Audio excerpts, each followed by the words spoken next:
안녕하십니까 시청자 여러분. 지역의 시선으로 지구촌 곳곳의 현안 이슈를 철저하게 분석하고 대안을 제시하는 코리아24TV 코티 박사 정태익입니다. 자, 일본과의 경제 정쟁으로 이 더운 날씨에도 대한민국 곳곳이 연일 뜨겁습니다. 그런데 대한민국의 모든 언론, 정치인, 시민단체, 우리 시민들이 일본과의 제품에 대한 불매운동이라든가 그리고 근현대사에만 관심이 집중된 채 우리 한민족과 일본, 그러니까 애국들과의 전쟁사에 대해서 우리 한민족의 역사를 관통해서 단군시대부터 지금까지 애국들과의 전쟁이 어떤 상황에서 벌어졌고 그 결과가 우리 민중들의 삶에 어떤 영향을 미쳤는지에 대한 철저한 분석이라든가 현안 제시가 부족한 상황입니다. 그래서 이 코티 박사가 다시 한번 여러분들을 위해서 철저하게 분석을 하고 공부를 좀 해봤습니다. 저는 먼저 우리 학계에서 우리 한민족이 일본을 정벌한 것이 고려와 조선시대를 비롯해서 3번이라고 정리를 하고 있는데, 제가 공부한 것에 의하면 이거 맞는 것입니까? 국민 세금으로 운영하는 방송에서 이것 정도밖에 해석을 못합니까? 그래서 이 코티 박사가 다시 한번 정리를 해봤습니다. 제가 문헌을 오랫동안 좀 참고를 하고 분석을 해봤더니 단군 조선 때부터 근현대까지 우리 한민족이 일본을 정벌한 것이 모두 13번에 걸쳐서 진행이 되어 왔습니다. 단군 조선 때 3번, 가야 마한, 신라 때도 있었던 걸로 확인이 되고 있습니다. 13번 중 고려 온나라 연합군은 태풍에 의해서 큰 성과가 없이 돌아온 것으로 확인되고 있습니다. 자, 아직 대한민국에 누구도 정리하지 못한 우리 한민족의 애국 정벌기 13번에 걸친 역사를 지금부터 시작할까 합니다. 시청자 여러분, 지금 보고 계시는 휴대폰을 가로로 돌리면 오른쪽 밑에 구독 버튼이 보입니다. 이 구독 버튼을 클릭을 하시면 다음번 연속되는 시리즈들을 쉽게 알림으로 바라볼 수 있습니다. 먼저 유튜브에 가입이 되어 있어야 하겠죠. 자, 시작합니다. 한민족의 일본 정벌기는 다음과 같은 순서로 진행이 될 텐데요. 약간 진행하는 과정 속에서 자료 수집이라든가 또한 편의상에 따라서 순서는 조금 바꿔질 수는 있습니다. 자, 제1부는 프롤로그로 애구들이여 뜨거운 오줌 맛을 봐라, 한 줌의 죄로 되리라 라는 주제로 시작을 하도록 하겠습니다. 갑자기 뜬금없이 오줌이 나오는 것은 하약을 오줌으로 만듭니다. 우리 선조들이 애구들을 철저하게 박살낼 때 쓰였던 하약이 바로 오줌을 섞어서 만든 것이기 때문에 제가 이렇게 한번 제목을 달아봤습니다. 애구들아, 우리 한민족의 뜨거운 오줌 맛을 봐라, 철저하게 너희들은 죄가 되리라. 이렇게 해서 자, 이런 순서로 시작을 할까 합니다. 제가 확인한 것만 하더라도 단군 조선 때 무려 3번, 그리고 고구려, 마한, 백제, 신라 등 여러 차례에 걸쳐서 우리 한민족이 애구들을 정벌한 사례들이 있습니다. 또한 고려 말에서 조선 초에는 대마도를 비롯해서 일본들을 철저하게 정벌한 사례가 있기 때문에 이러한 실질적인 내용들을 중심으로 계속해서 시리즈로 방송을 하도록 하겠습니다. 먼저 2019년 대한민국 일본 경제전쟁 시대에 되돌아보는 역사적인 교훈, 고려의 애국 경멸기 중 가장 빛나는 승리인 진포대전에 대해서 진포대전 한포로 애국들을 박살내다 라는 제목으로 설명을 해드리겠습니다. 이 시기 우리나라를 침략한 애국들을 세계 최초로 해상전투에서 하포를 사용하여 한줌죄로 만들어버린 신화가 있으니 바로 고려의 진포대전입니다. 고려의 애국 경멸 전투 중에서 가장 빛나는 승리였습니다. 이치는 지금의 군산이나 서산 앞바다 쪽에서 전쟁이 벌어졌으며 시기는 1980년으로 지금부터 약 640여 년 전에 이뤄진 전투입니다. 최무선이 개발한 하약과 하약을 활용한 신무기들이 등장했는데, 이놈들아, 조선의 즉 고려의 뜨거운 오줌 맛을 봐라, 불탄죄로 만들으라는 말이 성립되기도 합니다. 하약을 만드는 비법에 사람이나 동물의 오줌을 섞는 것이 들어있기 때문입니다.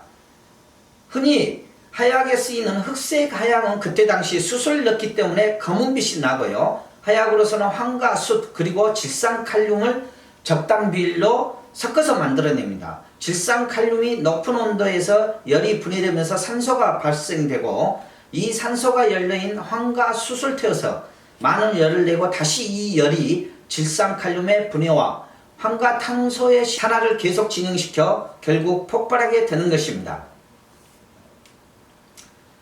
여러분들이 잘 알고 계시는 채무선이 그동안 쭉 우리나라 고려에는 비밀이었던 초석, 즉 질산칼륨을 얻는 비법을 1375년, 20년에 걸친 연구 끝에 성공하게 됩니다. 그때 당시의 비법은 채무선이 밝힌 것에 따르면 이렇게 됩니다. 오래된 집의 부뚜막이나 마루 또는 언돌 밑에서 채취한 흙을 사람과 가죽의 오줌 그리고 나무재와 섞은 후에 비에 맞지 않게 쌓아둔다. 그리고 그 이를 말똥으로 덮고 불을 지피고 나면 흰 이끼가 생기는데 4 내지 5개월 지난 다음 물로 씻어내고 졸이면 거친 초석이 얼어진다. 이 초석을 다시 물에 녹인 후 정제하면 하약에 사용할 수 있는 초석이 생긴다. 이러한 비법에 따라서 하약을 개발하고 신무기를 개발한 것입니다. 이러한 정통은 나중에 이순신 장군의 승리에도 크게 기여하게 된 것이죠. 자, 진포대첩의 배경에 대해서 설명을 해드리도록 하겠습니다. 1300년대 말에 북동아시아는 대혼란과 전운에 휩싸여 있었습니다. 하루도 전쟁이 그치지 않은 날이 없었다고 할 정도였었죠. 대륙에서는 1368년 주원장이 온 나라를 몰아내고 명나라를 세우는 피해 시기였으며 홍건적이 우리나라에 고려까지 수십만이 내려와 고려 공민왕이 복주로 수도를 옮기고 또 공민왕을 살해하는 정변까지도 일어났습니다. 일본 애구들도 남북조 전란시대에 휩싸이면서 도적대로 변한 애구들이 수십 년에 걸쳐서 우리나라 전역을 끊임없이 노락질하는 만행을 저질렀던 시기입니다. 이 시기는 조선을 개국한 이성계가 고려의 장수로서 애구들과 싸우던 시기였고 또 채무선이 각종 하약 무기와 전투용 배들을 만든 시기입니다. 아시아에 감돌고 있었던 전쟁의 공포감이 한민족의 생존 본능을 자극시켰던 것이죠. 자, 다음에 전쟁 상황에 대해서 말씀을 드리도록 하겠습니다.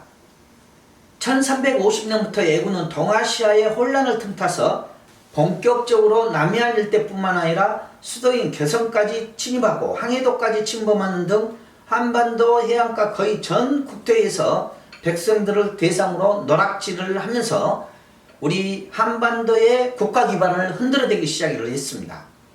1380년 애구의 두목인 아지발도가 500여 채의 군선과 1만여 명의 병력으로 지금의 군산 정도에 쳐들어왔을 때 우리는 하포로 무장한 전선 100여 척으로 애구의 배 전부를 괴멸시켰습니다.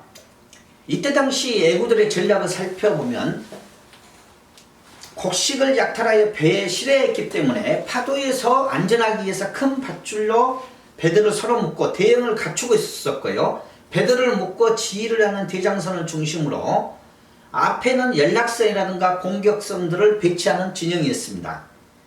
우리 측은 신덕부, 나세, 채무선의 지휘하에 하약무기라든가 함포 등을 적재한 신형 함선, 배척을 출동시켰습니다.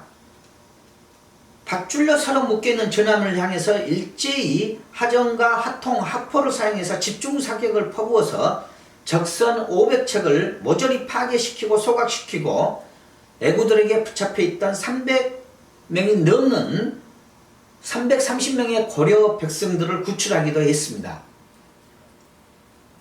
진포대첩은 1350년 애구들이 고려에 본격적으로 침입하기 시작한 이래 30년 만에 고려 수군이 거둔 최초의 승리이며 또 대애구 전쟁에서 고려가 거둔 가장 빛나는 승리였습니다.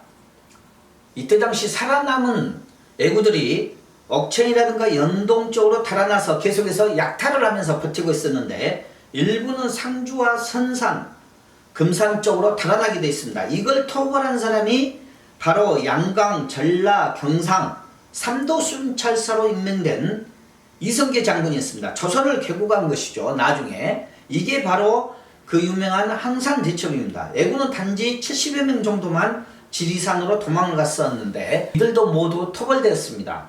애구가 진포에 침입할 때 수가 10,000명이 넘었는데 진포대첩과 황산대첩에 의해서 전멸시킨 것입니다. 이때 당시에 일본이 보복 공격을 해도 우리는 이를 안전히 격파할 수가 있었습니다. 그러니까 3년 뒤에 1983년 진포대첩과 흥상대첩의 패배에 대한 보복으로 애구들이 큰 배 20척을 포함해서 전체 약 120척의 군선을 이끌고 또 침략해 왔었죠. 여수 동쪽 간흥포 앞바다에서 우리 고려군과 만나게 됩니다. 그때 당시 해도원수 정지가 고려군을 이끌고 한포로 애선을 철저히 격파시킵니다. 최무선은 이 전투에 대해서 간흥포 대첩을 두고 내가 일찍이 애적을 많이 격파했으나 오늘같이 통쾌한 적이 없었다고 말할 정도로 압도적인 승리했습니다. 자, 진포대첩, 황산대첩, 간흥포대첩으로 이어지는 애구 박살기. 보복에 와도 소용없다. 뜨거운 오줌맛을 봐라. 오줌으로 만든 하약이 날아가고 하포가 발사된다. 너희들은 한 줌의 죄로 사라지리라. 이게 역사가 애구들에게 주는 교훈입니다. 시청자 여러분, 다음 시간에는 한민족의 일본 정벌기를 고조선 시대부터 검토를 하도록 하겠습니다. 여러분들의 휴대폰을 돌려서 구독 버튼을 꼭 눌러주시고 여기에 뜨는 코리아24TV 로고를 눌러서 구독 신청을 해도 다음 프로그램들이 만들어지면 여러분들한테 알림 신호가 가게 됩니다. 이틀 뒤에 당군 조선 때의 일본 정벌기에 대해서 여러분들에게 설명을 해드리도록 하겠습니다. 지금까지 코티 박사, 코털 박사가 아니고 코리아24TV 현안 이슈를 철저하게 분석하는 코티 박사와 함께한 시간이었습니다. 감사합니다. 다음 시간에 또 뵙겠습니다.